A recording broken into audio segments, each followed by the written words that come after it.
Hey, who'd you talk to? What's going on? It is me. It's me. It's Mike Lepre, King Mike L. This is Legit Paranormal, brought to you by legitpodcast.com. It's Sunday, the 16th of January, 2022, which is 01162022, actually, which is no fun for the math geeks. And joining me, as always, is Genius Kev. What's up, Kev? Hey, King. Not too much. Been watching football today. I hit both games so far. Bucks covered. Looks like San Francisco is going to cover and win on the money line. So that's kind of a plus. Makes up for the Patriots' embarrassment last night. But you try to separate paranormal from everything else. So I'm ready to go. All right, I got just a couple quick things before I bring in Buddy and whatnot. So tonight I'm going to finish up some Don Julio. Or if you're from North Providence, Julio. I'm drinking it in the beer, right? Wait. Now, because our guest tonight has been involved with wrestling, I just thought I'd start to let everybody know who the legit fantasy football champion was. So I'm going to leave that right there, Kev, because if I recall, it was you that fell before me, Kev. So deal with it. So let's bring Buddy over. Come on, Buddy. What's up? Well, hold on a second. So you're aware that it's a blue piece of paper that you wrote on it? No, it isn't. No, it isn't. No? It just, you know what it is? See the blue light? It's messing with you. Oh, yeah. Okay. All right. What's up, Buddy? Good evening, gentlemen. How are we doing? Obviously, you're doing well, Mike. You're retaining your championship, your belt. That's right, I am. In the same spirit, Mike, I went to the liquor store today after work, and I was looking for Clown Shoes. It's a lovely brewery out of Massachusetts, but they didn't have Clown Shoes because I went to the liquor store, and I'm not used to this. I usually go right to the brewery. I went to a liquor store, which is weird for me. Not really. So, in light of that, I went, because we're having a quasi wrestling guy on tonight. Buddy, go like this. Mayflower.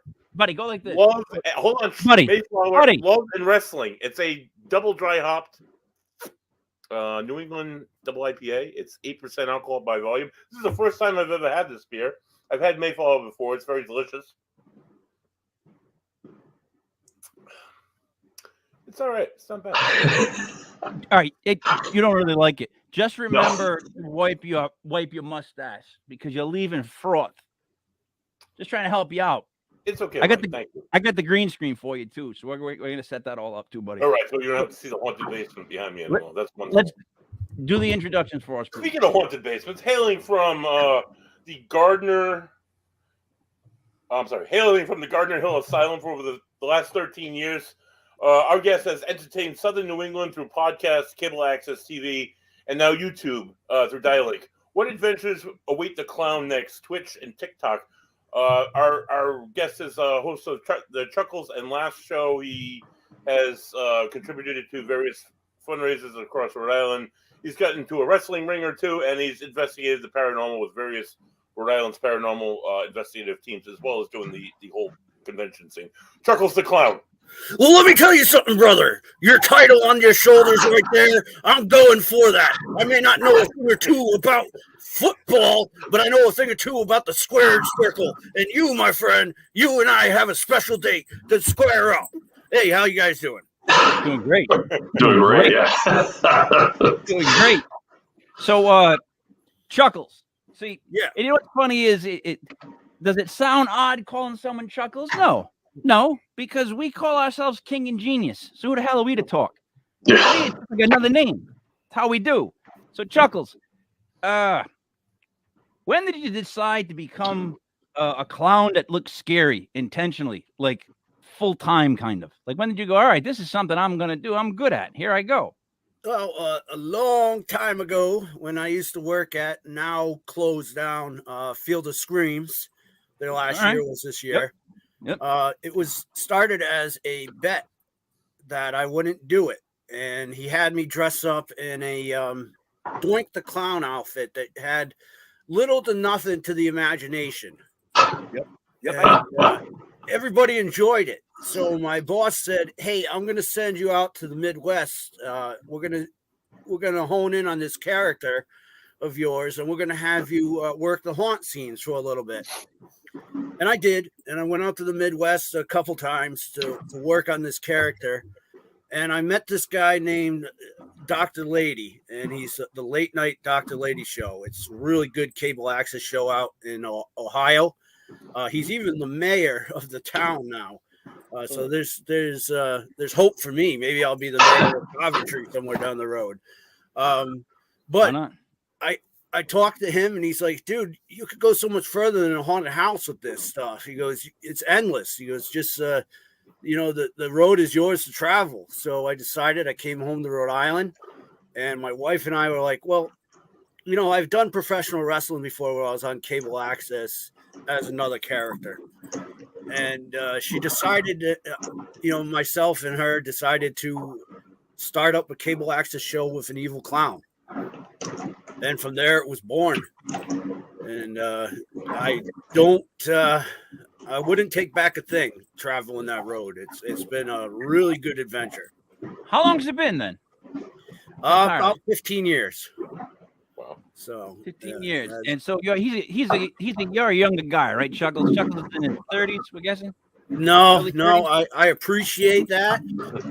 But I am in my 40s. All right. So you're around our age. All right. Yeah. Although right, I do appreciate the young age, so I'll take it easy on you in the ring, Mean Gene. Oh, yeah. Hey, rest in peace, Mean Gene Oakland. He died actually a couple of days ago, which is He did? Oh, wow. Yeah. So, Chuckles, on the wrestling local scene, did you ever remember a wrestler that went by the name Vertebreaker? Yep, I did. He actually wrestled in USWF one time. He had painted his face up like a skull. Yep. And he wrestled my friend the Lariat. All right. So his intro music was one of the songs that my band played. He asked if he could use it for his intro, and it would start off with it was a cover of it was like a rap cover of Smoke on the Water. So it went bam, bam, bam, bam, bam, and he would come out to that. And he sent us a tape of him coming out of different places to that song. It got me hyped. Every time I saw that kid come out, I was like, God damn, I told him I wanted to do an angle where we show up as the band to hear him, hear the song play, see him wrestle. Then he would have to drop the match. We'd get in the ring and act like shit and be mad that he lost to our song and hit him in the head with the mic, stop his ass out. And then my thought was I'd wrestle him the next week because, I always could have wrestled. I'm a basketball player. I could have done it. But my wife went, nope. It's hard to know that I wasn't like the minute I said the word, yeah, and then we'd follow it up by me, nope.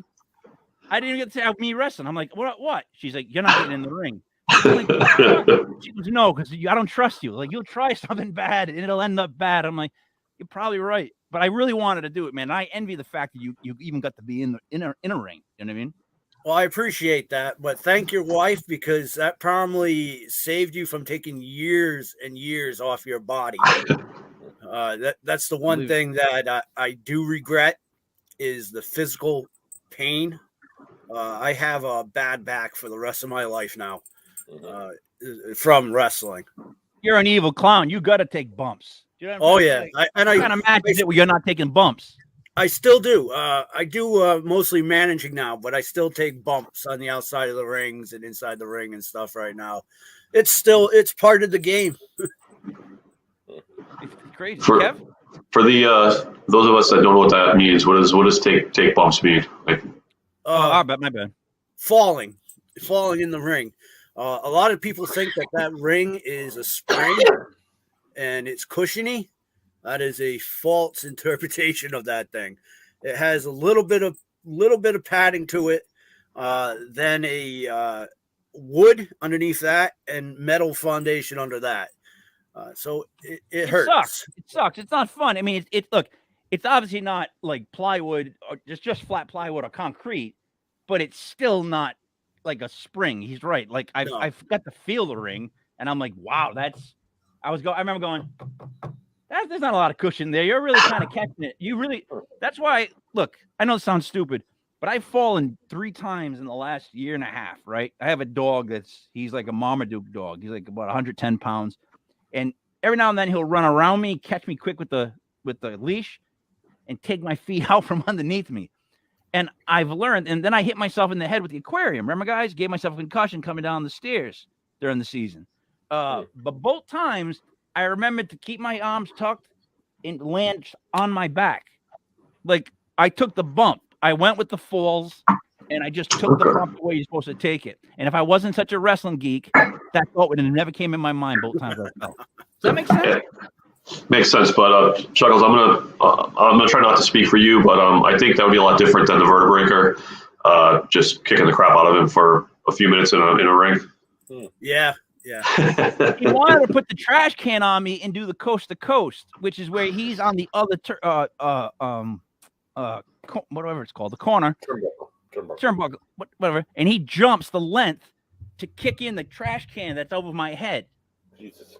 Yeah, that's the whole gimmick, and I was like, I don't know how that's gonna work, man. I'm like, I don't, because you're gonna kick it in on me. It's gonna dent in on me. So what do you want? What's your plan? That like at the last second I go right, you go left. My left? Like, what are we thinking here? Like, I mean, serious. Like, Chuckles, help me out. You're in that position. What are you trying to do? How are you bracing that? Like, what are you telling the guy? You close your eyes and you pray to whatever God you want to pray to, that it doesn't. I don't want to swear, but doesn't mess you up severely, because it can. That's my thought. See, that's good. That's why I'm glad I didn't do it. You know what I mean? It would have ended badly. All right. So, Chucks, you started doing the whole clown aspect or just the evil clown aspect? And what I mean by that is I read about a bunch of charity work, which is always commendable, honestly. And that's not being like facetious. That's truly commendable. But when you do that, are you terrifying kids? Like, what's the deal? Are you trying to get them to play along? I'm going to be serious. When I started, I stayed the evil clown no matter what charity I went to. It's like, well, if you're inviting me down to do this is my persona, and you're going to get what you get. Most of the time, the kids aren't terrified of me. It's the adults that are terrified of me. And they have the reaction that most of the kids see me and says, oh, it's a clown. Whereas the adult sees it and says, oh, a clown terrified me and did White van. Well, I'm sorry. You remember that, Chuckles? The white van? Yeah. Oh my God! Like from the area, we were always told to watch out. I'm being dead serious. There was a announcement that went out across the elementaries or wherever we were, Kev, a couple times, right? Yeah.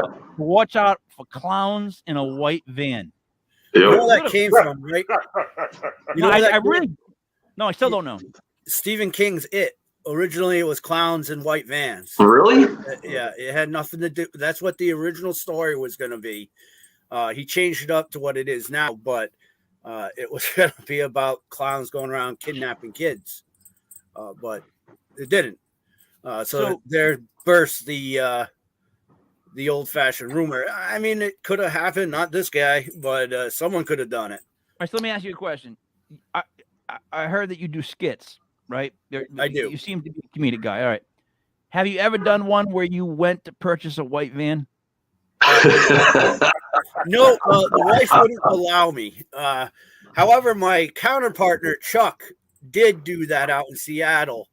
And he got a lot of heat for that. No, what I'm saying is I'll go with you, right? We'll video, and we'll get Joey Paranormal to the videotape something on his body. And we'll just act like you're looking for a van. And then you're like white. And we'll do it dead serious. Just to see when they break. That would be great. That's a skit right there, dude. Let's find that out. Or how about this? Wait, Chuckles, you go to a bank and we sit down. You ask the guy you want a loan. When he asks you what for, you tell him it's for a van. We go get a car loan for a white van with Chuckles. Yeah, this is fantastic. The things you could take this guy. I mean, you've got a lot of opportunities with this. Yeah, you really do. I mean, and I like that you branch out. So I'm sorry, with the kids, when did you make an exception? Sorry, I get you off track. That's what money. became a thing, and someone said, "Can you do a good clown impersonation?" And I said, "Fine." I threw on and more people were afraid of that than this. That was the messed up thing. Is like, oh no, still clown, and this is like, well, you can get over this part. It's just creepy. You want to know why? Because we are now so programmed in life that when we look at the happy clowns, literally my mind goes, "What the are you so happy about? Why are you so happy? That's creeping me out. Like, why are you so happy? There's nothing to be happy about." When I look at you, I go, "He's in a bad mood. I get it. Let's hear what he's gonna say." You know what I mean? Kevin, is that just the Italian in me? Drink, buddy. Or is that like, what do you think? You get what I mean? There's no such thing as a happy clown. They're all drunk and alcoholics underneath that paint, man. That was one of my favorite movies ever. And Gentleman Dave made fun of me for Shakes the Clown. Yeah. The Bobcat Goldthwait. That was one of my favorite movies. And my friends could not believe how I even thought it was funny. That's the difference of me and them watching that film. Kev, you remember Shakes the Clown? I've never seen it. Never seen it. It's a good one. It's about drunk clowns. But anyway, and they hate mimes. There's a war going on. It's stupid but funny. So Chuckles, paranormal. What connection? What connection do you have with the paranormal? I started as a young guy doing this, like most people, and I used to sit in a cemetery with just a video camera, what they called cancer cams back then, and just sat out there and record. And I caught some good stuff, Pine Grove Cemetery in Coventry, and I wanted to know more why I caught this stuff. And as I caught this, and I reached out to people, I was made fun of a lot as a kid. I think like most of us, when we started off doing this, got made fun of until Ghost Hunters happened. Then we were cool. And everybody was trying to sell t-shirts and all that other stuff to get on television. But no, I just, like I said, it's one of those things. Like I love it. I want to know more what's on the after side of this. And I've done some great investigations over the years. But all of it still seems like I still lead back to going back to that cemetery where I caught that figure. And that figure that I caught, it was the day before the station night fire. Oh, wow. And it had a glowing aura around it. And the messed up thing is I had tickets to go there that my buddy from Cracker Barrel gave me for my birthday. And I decided I didn't like the band because I don't like Great White. And I wasn't going to go. Lo and behold, maybe that spirit there was maybe an angel or something telling me, hey, don't do this. I foresee something bad. Mm-hmm. All right. I got a crazy question then, Chuckles. Did you go to local music around that time? Yeah, a lot. I've always gone to local music. I love local music, man. You remember State of Corruption? I told Buddy, like, I've heard of them, but I think I might have been a little too young to catch that band. All right, so after us was Donnybrook, and then it went. Who went after them? I'm trying to think about who would be around. So who was around when you were on the scene? For me, it was the big one was Tony Jones and the Cretin 3. The Head Cutters, the Goners. Mostly rockabilly was a big thing. We had the Necromancers. But there was a couple metal bands. Trying to remember the name of the ones I used to play at Blazes Billiards all the time. You guys got ripped on where to play. Like you didn't get to play like Living Room, Babyhead, Lupo's, Met, Strand. No, they did. My last performance was at the Living Room before they shut it down. And Tony Jones of the Cretin 3 played there, and a couple other bands. There was an Alice Cooper impersonator there that was bald. It was weird, but he did Alice Cooper music. Yeah, that makes sense. Yeah, and I was performing in between them, and the very next week the place shut down. So we did get so buddy there. Where's the gap there? I'm trying to figure out where. I think he's younger than I am, Mike. I think that's where the gap is. It was us and Shed and like we recently Kilgore did the Kilgore reunion and, show with us. Times Expired. All the bands, I guess. Yeah. Anyways, I do remember seeing Donnybrook, to be honest with you, though. So I mean, I remember that, but a few of the other bands that I mentioned, I did recognize the names. But so wait, I digress. So Chuckles, you would host the shows? Yeah, I emceed them and hosted them. Yep. All right, that's an awesome gig. That's an awesome thing to do. Me and the Genies here drove down to Fort Defiance, Virginia, in June to help MC the 3rd annual Bigfoot Con, which was just like it was a strange adventure. But I'll be honest, it was great. It was a great time. Like it was just like a bizarre thing to do. You know what I mean? But so when you're doing this, are you telling jokes? Are you telling jokes in between? Tell me how you perform skits. I perform skits like Alice Cooper used to do. I have a guillotine that I bring on scene. I have a gut box. I have a thing called the 1812 Overture, which I use pies instead of cannons, and I pie the shit out of someone in a chair. And usually it's a donation for that, and all the money goes back to the charity or the event that we do. Most of the events that I MC for free for are charities. We've done stuff with when they had the flood in Rhode Island. We did a great big show for that.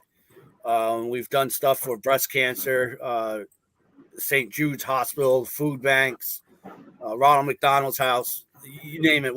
Whenever they come up with a show and said, "Hey, Chuckles, we need an MC," I would show up and do my thing and raise the money, and it would be fun. I met a lot of really cool bands over the years, but unfortunately, too many chair shots to the head. So remember them all. Not going to happen. No, I get that. I get that. You know what's funny is it's not funny, but we had played the week before Great White at the station, and as we're loading in the equipment, and we closed the door for the first time, and I noticed that the door, was painted. There was a mural painted, and it incorporated the door, so you couldn't make out where the door was. And I'm not being like a jerk. Okay, this is what the back of the station looked like. Yeah. Like it was a painting where it went through the door, and it used the door as part of the painting. So I remember saying to my either my wife or Mike Lopes, one of those people, I remember saying to them, like, if I didn't know that this exit was here, I wouldn't know that this exit was here. Do you know what I mean? Like if I didn't just come in this and know, because the sign really wasn't even there. If I didn't know it was in this painting, you basically had to look for a doorknob. If you didn't see the doorknob, like you would have never known it was a door. I'm not being a dick. That's just what it looked like. You remember it like that? Yeah. And it was foam. Like, and in between the painting was foam. Kev, it was the dumbest idea I've ever seen. You don't make the back exit sign like hard to see, covered with foam. And then after that, you couldn't play a show in Providence until they sprayed down all the curtains and all that stuff with the stuff. It was like a long time that was like a big deal. But anyways, that's but all right. So can I ask a question? So Chuckles, when you were talking about the cemetery, Pine Grove, I know Buddy, you kind of reacted to it. Is this like a famous kind of like paranormal spot? I know of other investigators that we've actually had on the show, and they've talked about the back corner of Pine Grove that's supposed to be particularly haunted. It's the older section of the cemetery. I've heard more than 6 people talk about their experiences in this very cemetery. I know exactly where it is too. Okay, cool. I've been by it about 1 million times. Yeah, and Chuckles, you said so. You said you caught some interesting stuff on your camera. Like, was it the figure, or is there kind of other other stuff? It was a shadow figure with an orb around it. But before that, I heard something in the background that sounded like a dog, and they say, "Oh, no big deal. There's dogs everywhere." But it was in the middle of the freaking winter, and we're tromping through the snow, and then all of a sudden I'm like, "Oh, I hear that too." And there's a voice that you could hear actually mimicking my swear that I said right after I did that. So I'm like, okay, that was kind of creepy. And it was loud enough where the cancer cam caught it. It wasn't because I didn't have any digital recorders back then or any fancy stuff to go out there and do this. I just showed up and did it.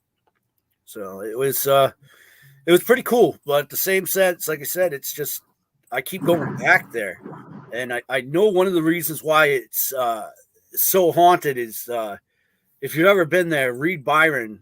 They broke into his sarcophagus, and the people that broke into it actually brought the body out, and they were playing with it on the train tracks back then. Now it's a walking path. Yeah. And my friend Gaz, actually, he was 8 years old, and he came across the body. Oh. So And he had to turn it into the police and everything. And there's been heavy vandalism in there. That's another thing that I think adds up to it. Mhm. And the third and last thing is there's been so much occult and satanic worshiping inside that cemetery that I'm almost certain that they've opened up gates and stuff that they didn't know how to close down, which is one of the reasons that place is so flipping active. Can I just say one thing I have a problem with when it comes to Satanism is that I don't believe. I don't. What? Sorry, Kev. I don't believe that like they're like Patriot fans. A lot of them believe in Satan, but then there's like that 30% that are just along for the ride and the fun of saying that they're for Satan, but they just want the drinks and the mingle. You know what I'm trying to say? Does that make sense? Yeah. But when you start playing with that stuff, like like when you're opening gates to talk to demons and whatnot, it's not really the brightest idea, No. 'cause you never know what you're going to do. And a lot of these people that are doing it are kids and teens. Like you said, they think it's cool. And they're going out there and doing this, and then they're stirring stuff up, and it's making the place hostile. Look, we started this show about a year ago, and in one of the shows, someone told us that you have to close out a Ouija board. And we were like, close out a Ouija board? Like, what does that even mean? Like, thank God I never really played with it because I didn't know you had to close it out. Like, that's something I never heard of. So it's like, the more I learn about this, the more I think, like, they don't know what they're dealing with because a lot of the times it doesn't go good. You know what I mean? Like, it's not, it's Buddy, what do you think? Honestly, I've had two experiences with this myself. One of them was a case of my own a long time ago. We investigated a lot of weird. There was a talk of when the house was abandoned that kids would break in and do Satanism in the basement, and mediums picked up on that. Mediums picked up on something negative. I wasn't sure where I stood with that, but then the medium got scratched right in front of my face, and I couldn't tell you how it happened, and I still have a picture of it to this day. The second time it happened, I was with Rick Pimentel of PLS, who Chuckles has investigated with. We were in an old mill in West Warwick, and we were sitting in a big room asking questions, and I felt like something wet on my leg, and something like running down my leg. Like, what the fuck is that? It was the middle of the summertime. I had shorts on. Joey Paranormal flicks the flashlight on, and my leg has got a big gash, like this big, across my leg, and I'm bleeding like a sieve. And then it hurt. I'm like, oh my God, it's terrible.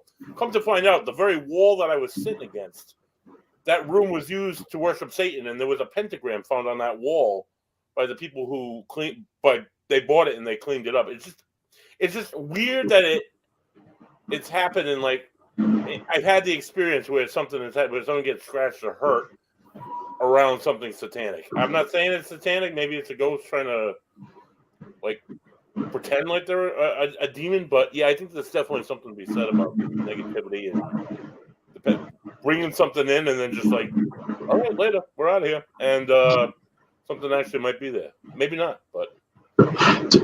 Charles, the story about the sarcophagus getting open and the body getting taken out and messed with and everything, like, did they find out who did that? Like, that's some pretty freaky, nasty stuff right there. Like, they never found out who did it, and it's they have people have not only done that, but they have dug up cemeteries in there and pulled stuff out, which is one of the reasons why the Coventry police, you have to jump through hoops to investigate that place at nighttime. During the day, they don't care, but at nighttime, you have to know somebody, and you got to know somebody that like you're in good terms with. They won't allow it because of so much vandalism and stuff inside that cemetery. That sounds very Rhode Island, doesn't it? And honestly, vandalism, just another like mentioned about vandalism in cemeteries, there's a very popular cemetery that's allegedly super haunted, and I believe it's haunted because I've had numerous experiences there. It's one of the most vandalized cemeteries in Rhode Island, called Elder Blue Cemetery in Cumberland, and it's some of the graves there are over 300 years old. They're like Revolutionary War soldiers. There's a soldier there that died at Bunker Hill, and his stone is broken and like leaning on a tree. It's like it's atrocious, but it's really small cemetery. Such heavy activity. So something to be said about that, I think. So here's my thing, though. I always had this issue. You guys think that the souls remain around the burial graves? Because I always saw a cemetery as someplace that was completely empty of anything. Like if there was the last place I was going to feel something, it would be at the cemetery. Because I can't think of a soul that would attach itself to the grave unless maybe it doesn't want to leave the body. Dude, like I can't comprehend why it would be at the cemetery. It would be at other places like the house where it lived, the barber shop where it liked to go on Sundays, maybe at church. Oh, wherever you want to go. The roller skating rink when it used to be open. Like they could be at all these different places. Why would they be at the cemetery over the stone? If you guys can help me, I'm being serious. The two of you both investigate. You tell me why it would be there. Go ahead, Chuckles. Maybe some channeled them over there. Maybe someone was sitting there doing a investigation, was channeling that spirit in there. We don't know. All I know is I've been to places like Rockland Cemetery, and if you've gone in there, there has been pictures of big orbs that make no sense why they're there. And there's a picture of a young woman in there. That's the shadow of there, and I've seen that on the internet as well inside Rockland. I don't know why. Like I said, maybe they are sticking around. They don't know they're dead, or maybe they're trying to get you to unfinished business there because they didn't have places to go. Buddy? Rockland Cemetery. You guys probably have no idea where Rockland Cemetery is. It's in Rhode Island. It's out in Foster-Scituate border. Back when, in the turn of the 20th century, when Rhode Island decided they wanted to build the reservoir system, they took 5 villages and you guys got to get out. We're destroying your house, manifest destiny, all that good stuff. And they did. Some people moved. Some people killed themselves. It wasn't really well taken by the people in Scituate. Anyway, they upheaved all these people. They dug up all their cemeteries from these 5 villages that have been there for 100 to almost 200 years, and they buried them all at Rockland Cemetery.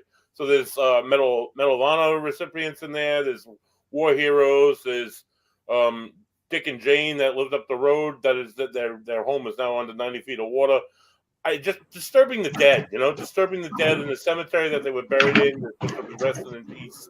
Disturbing the dead by destroying their stones, destroying the last piece of them that exists, Wait, so am I led to believe that at that cemetery, they pretty much just dug a hole and dropped all the bodies in? Oh, yeah. They individualized them, but they redug. Really? Let's be serious here. Do you really think they individualized every single body they moved? If they're so probably not, but cemeteries, why would they go one at a time? It was a cemetery before, and it was after. It's this giant hill. It's up. It's just west of the Scituate Reservoir. So it's like Scituate off the border. Yeah, Kev, you're a genius. Swan Point. Is that what you just said? It's off of 102. Oh, I thought you said Swan Point because that's another cemetery that I know of. That's one cemetery. of the only ones I know of. Kev, help me out here. You're the genius. Put some logic. They're supposed to, of course. Obviously, I'm sure the contracts were very specific. Like the contracts had very specific instructions about what they were supposed to do and move everybody one at a time with the right headstone and all that stuff. Kev, I meant about the souls. About the souls. Well, I don't know. I thought you were talking about the moving the bodies. I have no idea. It's always business with you. Get your head out of the books. Well, I was trying to figure out if I got the contract, I would probably do it because I'd be terrified of how bad things would be if I didn't do it. But there's probably some people that are a little less scrupulous that if they were like, oh, wait, one big hole. Was that the Lepre one or is that the Thayer one? I don't know. Who cares? Just dump them. We'll both, put the headstones up. It comes down to respect for the dead. Like as a kid, my parents would take me to cemeteries. We go to veterans to see my grandparents or whatever, and you turn off the radio as soon as you go in. You don't talk bad about the dead, even if they were assholes. You don't say No, they I were know an that. asshole after they died. It's just that it's the energy, it's the mojo. I think that it's destroying other people's memorials. You know, my great grandmother. She passed away when I was about 6 years old, and her husband died about 20 years later. And they had a stone in Notre Dame Cemetery, and she used to go every day, and she used to shine the stone, make it pretty. Her parents were buried there. Her aunt and uncle were buried there. Her and her husband were going to be buried there. And she'd make this stone pretty and beautiful, and it was every single day that she was alive until she died. It's a little creepy, but I mean, she had a lot of pride in that stone. She I don't know. It's just you don't fuck with the dead, dude. Yeah, I mean, so all right, so Chuckles. So then on that note, so see, the thing with us is Kevin and myself. I'm speaking for Kev. I usually do. We missed the whole ghost. I missed the whole ghost hunter like phenomenon. I swear to you, I had kids in 2003, and I missed everything that followed. So like when I came out of the bubble and we were talking about doing a paranormal show this last year, I was like, I had no clue. I've never watched them. I really had never watched them. But then as I watched them and I started to watch other stuff, I started to go, this is exactly why people don't believe in like stuff that's actually real. You can show them a real picture, but then there's like 9 other pictures of dopes showing them dumb things, and it ruins that first thing. That I think is the biggest problem with paranormal right now. Everybody wants to get into the act. They all want to have the greatest photo, video of all time. Is that it? What's going on? I don't know. I think it is. Like I said, a lot of groups get into it just to sell T-shirts and get on television. They don't care about the study of the actual paranormal or whatnot. They just want to be famous. They want to be the next ghost adventures, the next ghost hunters, and realistically, that's never going to happen to 97% of the people that try this. Tough route to get famous. I'll be honest. Like I don't know, like what your goals are if you're getting into like the paranormal and you want to be famous. It's kind of weird. It's like that's like a really like low percentile chance of that happening. Like so, I don't know, but I get the alerts. All right, can you tell when you're dealing with someone that must be telling you like a bullshit story as opposed to a real story? Like, have you gotten to that point yet where you can kind of feel what you're talking about? I don't know about the other ones, but I can. I definitely can tell when someone's bullshitting me. I've been to someone's house recently where the person was claiming that they had a negative entity inside there. And when I entered the house, I noticed that all the pets were chill. And usually one of the signs that a house has like bad energy in it or ghosts inside of it, animals will pick up on that before humans do. And they're not chill. They're walking around trying to, look at stuff and everything. So that was the first sign. The second sign was the guy was completely, utterly drunk. He was telling me all this stuff that I've heard on television. He's like, oh, there's footsteps going up there, but the house is old and settling. It's creaky. So I give him the benefit of the doubt. And he's like, oh, did you hear that noise? Like, I'm like, okay, I just heard it popping. And you go next to it, it's the stupid heater, the radiator. And then we go down in the basement, and he's like, well, this place is full of stuff down here. And I noticed the wiring is not protected, and they got this big cord coming out of the ground. So I'm like, well, the electricity over here is definitely going to mess with you, dude. Like, you really should probably get that checked out, number one, because it's really dangerous. But I don't think there's anything to do with ghosts. I think you're getting messed with by the EMTs coming through the electrical lines and everything.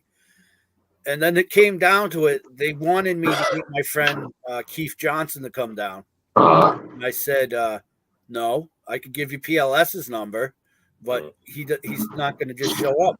They thought by me knowing Keith that I was going to be able to get them on television. So when I talked to Rick Pomeno, Rick contacted them, and they gave him the cold shoulder because he wasn't a celebrity.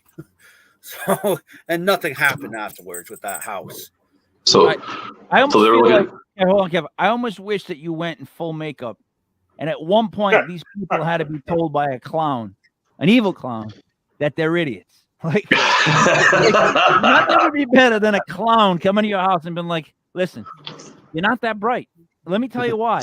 And then no offense to all the clowns in general, but like, you know, in general, they're not supposed to be the brightest group, right? Can we agree on that? Or is that like a stereotype of clowns? Am I going to get in trouble for that? I think most I think that's a stereotype. Evan and Pat Kelly were very much smart people.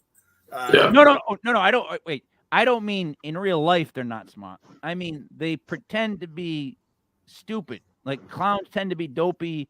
They trip. Yeah, I get that. Yeah, most of the time when they're entertaining you, they are pretending to be dopey. That's what I'm trying to say. Yeah. Yeah, no, I get. No, I get what you. Great ones are geniuses. Yeah. You don't want to be told you're an idiot by a clown. I mean, that's it. But so buddy, I want you to clarify something. So one of the things that he brought up, he said the person reporting the phenomenon was utterly drunk. So the investigators could be drunk, but the people bringing up the phenomenon can't be drunk, or is that should investigators be sober too? You talking to me? Or you talking to Chuckles? I was talking to you. It was supposed to be a joke. I always insist that. Serious, Kev. I know. My investigators are sober. It was a joke. I was completely joking because anyway, if it failed, we'll move it along. Buddy, that went so far over your head it hit the pipes. Yeah. The problem with live TV. So Chuckles, when did you start doing the skit show, and how do you go about coming up with ideas for skits? I'm tapped in the head. You know, and there is a lot of injuries to the brain that come up with these great ideas, you know, and a lot of times I'm watching old-fashioned movies, and I want to bring some of those sketches and some of those comedy reliefs back to the viewers. A lot of public domain stuff I imitate, you know, Looney Tunes, whatnot, and all the other stuff as well. But I've been doing the sketching and everything since probably 2010 was when I started doing that. You share a lot of similarities with myself. That's another thing that I've always done. What I always wanted to do was I want to make like an American Pie level R-rated movie, but put it in 3D. And then I really want to start it off with like a guy's balls dropping out of his underwear and they swing right into your face. Like, and from there we go to like you can't wait. You see a girl and her shirt pops open and you get actual boobs in your face 3D. Like I'm talking about like really weird scenes. Like he comes running in to tell his friend, "We got to get out of here." And he was having sex with a girl and he gets up and there's just this mastodon that goes over your head like a sailboat. You're like, holy shit, I just ducked the dick. You know what I'm trying to say? A 3D like R-rated movie. Does that make sense? I'm talking sure. to you. I'm talking to I know. I'm sure the porn business would love it. No porn. Maybe NC-17 then. No porn. It's just the point of, I think people would remember the movie that had a set of balls that came in 3D and swung in their face. Like I think the rest could be garbage, and they would go, "Oh my god, I can't remember that moment when the ball swung in my face." Oh, buddy, is that just one of my weird, Yeah, I'm sorry. Yeah. But Chuck, think about it. All right, so no, but seriously, when you come up with skits, what do? You write them down? Like what's the process? I write them down, type them out. You know, write up a script like a normal television person would do. There's a script written down. So who do you go to next? What's that? Like, who do you go to next? You write something, you come up with an idea. Who do you collaborate with? Who are you looking to grab? I send it to the members of the show that are going to be playing their characters and their parts. I send it out. We have a group up on Facebook, and it gets sent out via Facebook. So you write the whole thing, and you cast their parts, and you give them the dialogue? Yep. Yes, you let them ever ad-lib? Oh, of course. Of course. There's a lot of ad-lib. There's tons of that. Yeah, what do you think of that? What do you think? No, I think it's awesome, but I wanted to ask, you mentioned watching like old cartoons and stuff. Like I have, I've gone through channels and watched some of that stuff. It's actually amazing that any of us about in our age group are not completely insane based on Looney Tunes and Warner Brothers and all that stuff is just so Violent. like just out there, violent, nuts. Like I was just like flipping through like it was like a Three Stooges cartoon, and I'm sitting there, and I'm dying laughing, and I have daughters, and it doesn't resonate at all in any way, shape, or form. It's just like a time and a place, and I love the fact that you're going through that stuff and trying to pull things out, but then you can pull into skits like now. That's very impressive. Thank you. My thing is the process, because the process is difficult to get down. Like, right, you write the show, you produce it, you get everything ready. You got to make sure that these people do what you want them to do. Like, you must want to slap them around half the time because they're not listening to you, right? Because you're Chuckles, they're just whatever. You know what I mean?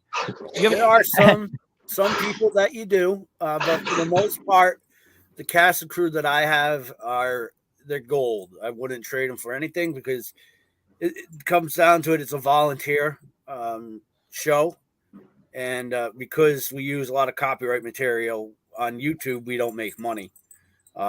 By copyright, I use a lot of bands' music and whatnot to start stuff off. I make music videos out of it, and I get flagged like every flipping time.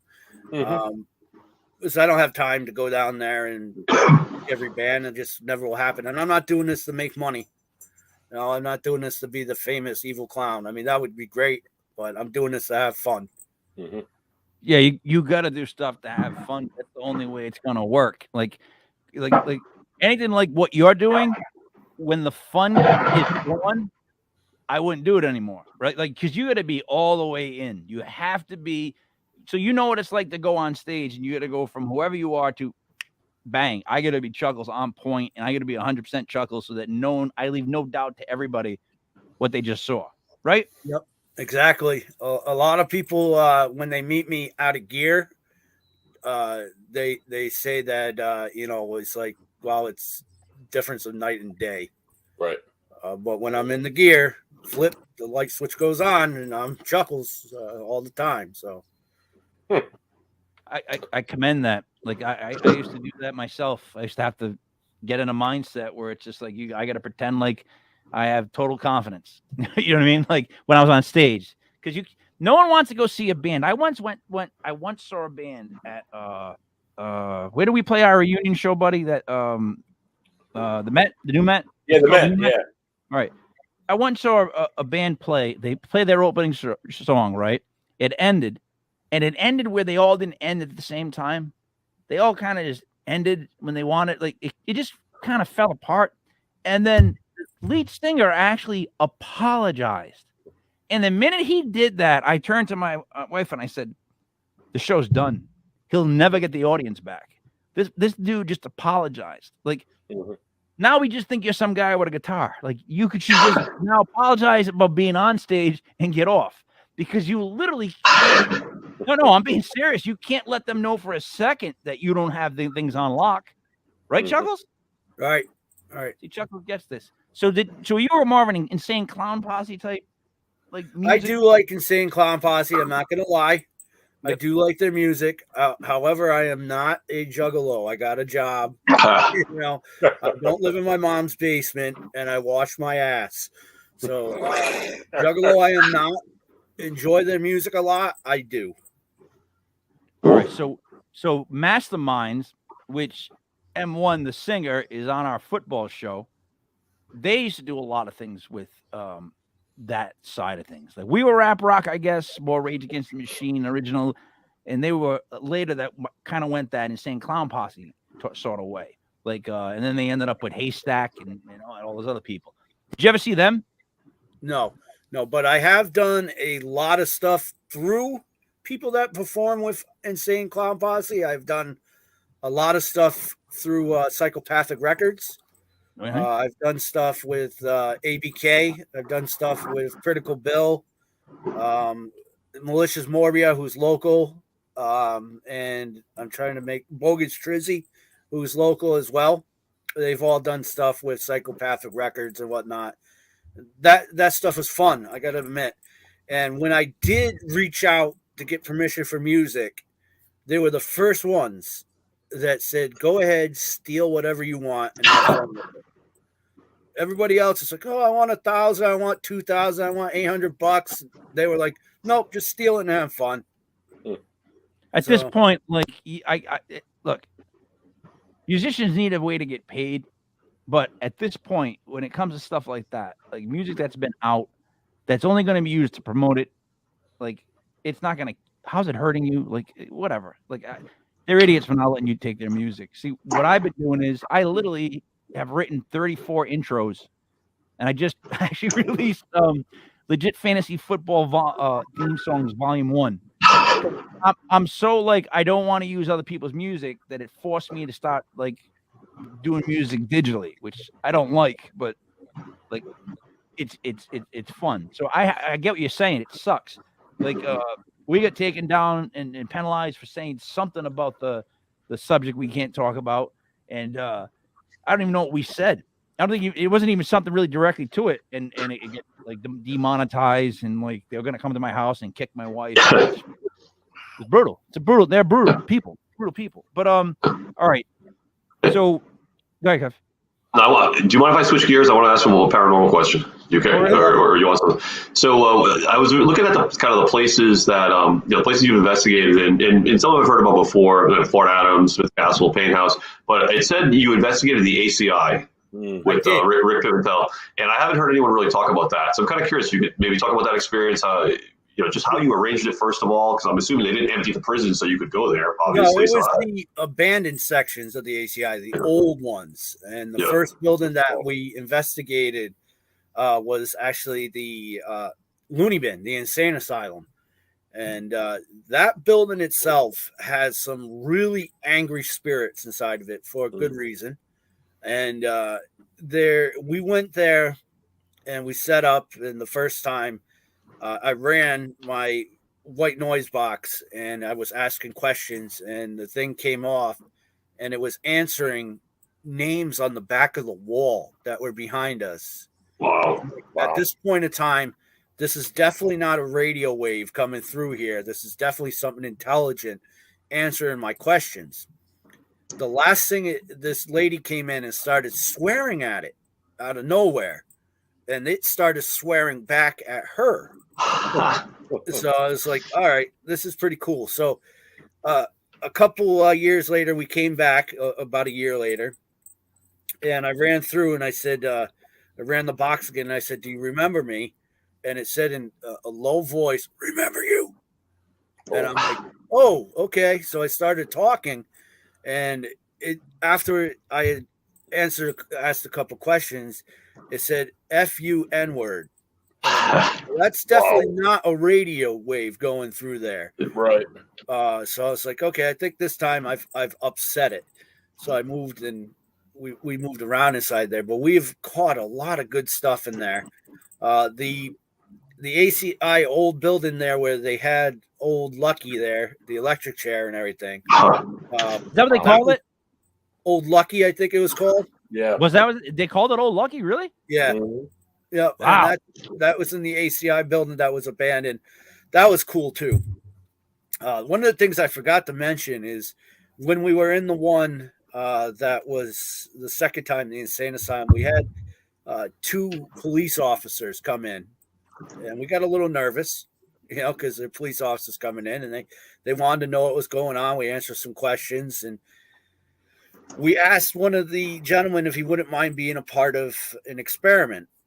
And the guy was like, yeah, sure. So we brought him over there, and we put him on camera with, the Xbox thing that catches the stick figures and everything. Yeah.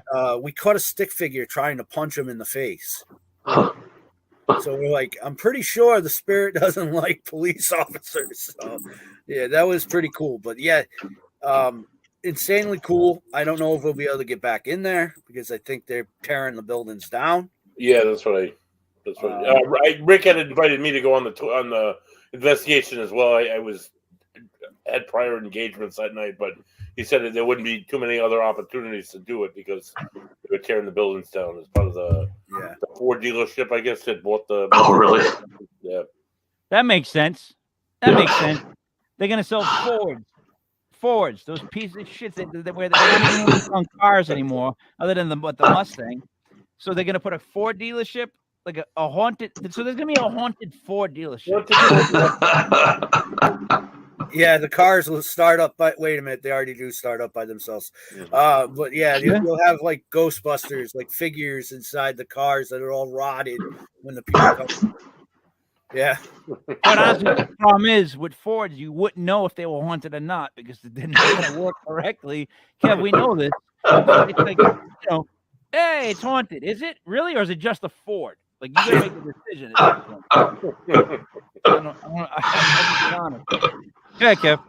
No, it's so yeah. Thanks for that, Charles. That was cool because I'm always interested in prisons and stuff because there's got to be so much negative energy trapped there. We've talked about other people on that have been to other ones and things, but that was cool.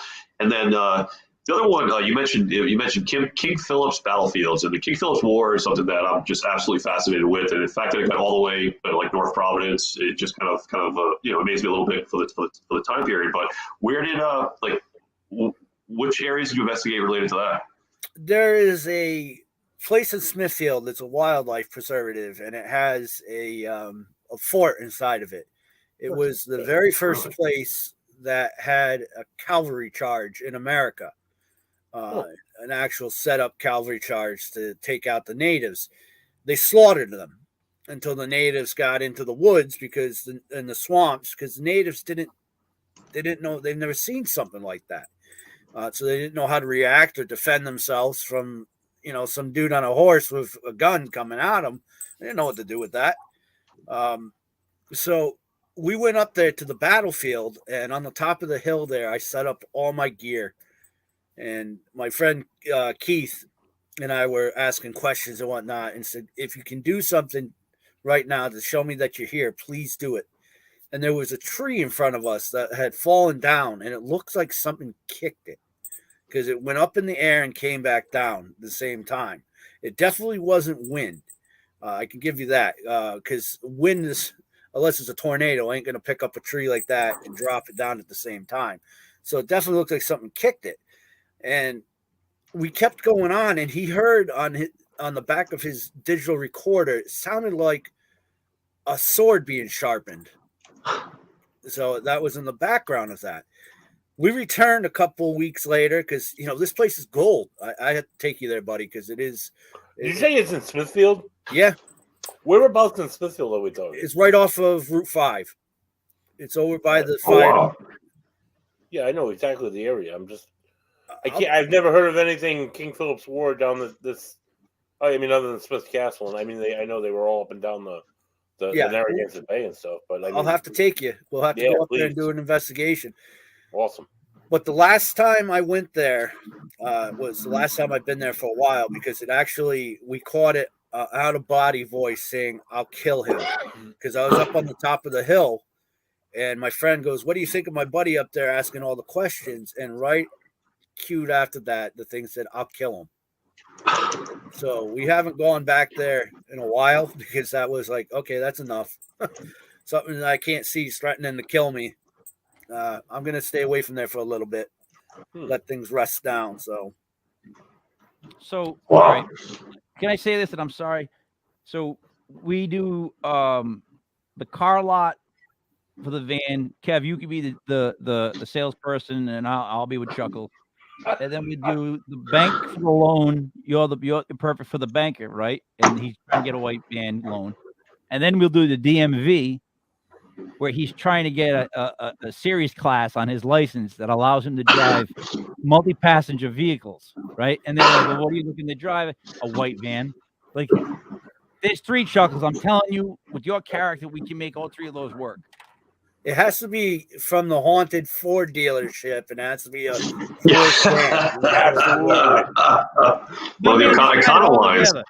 Yeah, one of the Econo lines. Yep. Yeah. Right there, tied it all together. Yep. So, all right, Chuckles, what can we promote for you? What can we get out there for you? Like, as we get near the hour, what do you got going on that we can? I'm still up on YouTube. It's Die Inc. Definitely check it out. And the show is called Pop. If Die Inc. doesn't work, a lot of times people research Chuckles and Laughs, and that'll pull up something. I can't remember the exact web page off. I should have written it down somewhere. And May 21st, we are doing a show called Banshee Fest. That Buddy's been to that before. We are doing it again down here in West Warwick, and we're looking for bands to play in between the paranormal's investigations footage. And there's going to be about 25 vendors there and investigators. I'm looking for people that are willing to do it. And yeah, thank you. And all the proceeds from that is going back to the food bank of Rhode Island. So I'd like two tables. I'd like two tables, one for what should say paranormal and one for us three here. Quite honestly, quite honestly, Chuckles, if you need help with the hosting, you let us know. We'll be like your side guys. Kev, I think we could work a bunch of routines with Chuckles. Oh yeah, that'd be great. Yeah, do the white van. Because I'm also not afraid to stand up in front of a group of people and tell them what to go do. Like some people can't do that. It's a weird thing. You have to be able to just go up in front and be like, "We're doing this next," and they listen. So let me know. I would love to help out. I mean, you seem to do things. You seem like you're doing everything from a good place, even though you're an evil clown. Like that's literally no, I'm being serious. Like that's literally what I've gotten from this hour. Like I keep trying to check you to see exactly like where you're coming from and what you think on things. And you have all like genuine reasons, like genuine natural reasons. It's not like, I don't know, you're really not like milking this to make like $1 million. Like I know you see, what's going on. So it's refreshing in a weird way. Kev, your thoughts? No, I completely agree. And the way you approach the investigations, that was really cool. Because being honest here, I wasn't totally sure what to expect because hadn't met before and the clown angle, I wasn't sure like with how you viewed the paranormal. Like was it like kind of a joke or something you were going to kind of bust balls about a little bit? But the way you approach it, the history and everything is really cool. I love the ACI stuff and the fact that Buddy did not know there's a King Philip's War site in the town he lives in. Was amazing. I think his reaction. I think where it is, but I don't know. So I'll send you the address, buddy. Yeah. I'll send you the address. Awesome. Yeah, that'd be great. And we'll get together and go down there. Oh, absolutely. Yeah. So, I'm serious about the skit too. As we wrap up, like if you ever want to do like a dumb skit like that, I'm the guy to help you. Like especially if it's stupid, like I'm in. I love. He knows it, but you know that, right? I'm constantly thinking of dumb ideas. That's what I do. Stupid as Mike. I mean, yeah, Mike loves the stupid stuff. I like it. It's funny to me. So, all right, what do you got to say before we wrap up? All right, Chuckles, thank you so much again. I haven't seen you since the Paracons of the past, and it's always good to see a friendly face again. Next week, you join us, and we welcome Riley Black. She's a founder, and she's the founder of Black Cross Paranormal, and she's been on television shows like, She's oh God, where am I at here? She's been on television shows, Paranormal 911 Investigations, Paranormal Night Shift, TV shows, Paranormal Emergency, Haunted Hospital 2020, and she writes for Haunted Magazine, as well as being a paranormal investigator. So tune in next Sunday for Riley Black. Kev, anything you want to add? No, I think I handled it before, and Cowboys lost, so their season now moves into the afterlife, and we're gonna have to paranormally try to remove Mike McCarthy. Chuckles, quick question: as a clown, are you an Eagles fan? I am not an Eagles fan. As a clown, I'm actually a Baltimore Ravens fan. So. Oh no, that's a very different thing. Very different thing. Don't mess with Ravens fans. I got to be honest, man, and I apologize for this, but dude. If we roll together, I would be making clown jokes because you know what? They're fantastic. You're like, and the thing is, you get it. Like you understand where I'm coming from. They're just like, it's phenomenal. The fact that you do what you do, and I believe in it, is phenomenal. You know what I'm trying to say? Like you are a character. I got 100% believe that there's actually Chuckles the clown. Kev, you buy that? Like you know what I'm saying? Like he is that character. I give him credit for that. I know what it takes. Huh? Chuckles, thank you so much, my friend, for being on.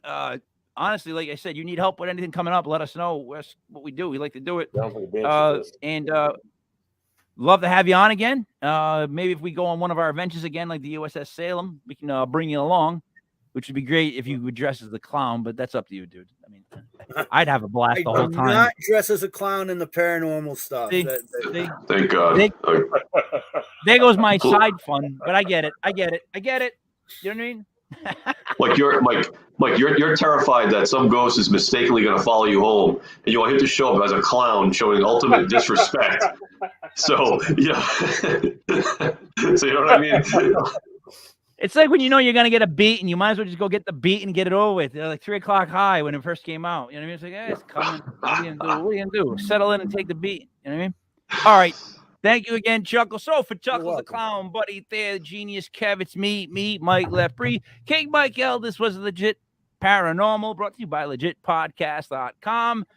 Tomorrow night we have a basketball show from 8 to 9. Is it 8 to 9 or 7 to 8, Kev? Probably. I'm not sure. It depends. Yeah. Anyway. Wow. That was exciting. Kev, right there. They should rewind back, and that's the definition of decisive. Go back and watch that clip right there. That's decisive how you were just now. I told you earlier there's something in the way of the scheduling of the show, and then you put me on the spot. So I was whatever. Trying to, yeah, next time, just make it up. Guys, we'll see you again next Sunday.